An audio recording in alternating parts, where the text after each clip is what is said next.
This is Jason here at Suffer City, and this is your rower. Talk about how to put your feet into the foot pads. We'll also talk about the stroke itself and get into a bit of breathing. I'm going to make this as down, dirty, and quick as possible for you, so stick with me. So I start by putting my feet into the feet straps. Now, most of you will find an adequate feature when they're set anywhere between 3 and 5. Now, if you have really small feet, you have to take them lower. Of course, the bigger the feet, you have to take them to a higher setting.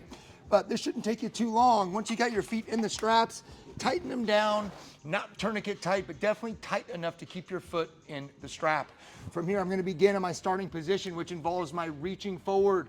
My knees are just about hip width distance. Some of us may find advantageous to take the knees a little bit wider, but in this case, I got my elbows right over the knees. Now I am slightly leaning forward, but also notice I'm not too bent into the knees. I don't want to be too far forward in my start position. I want to be an optimal jumping angle for the knees in my starting position for my row.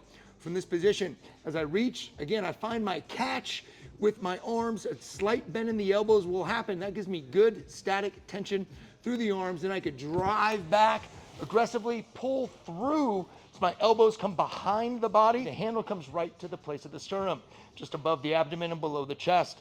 From here, I want to hinge back towards my starting position, allowing my elbows to extend.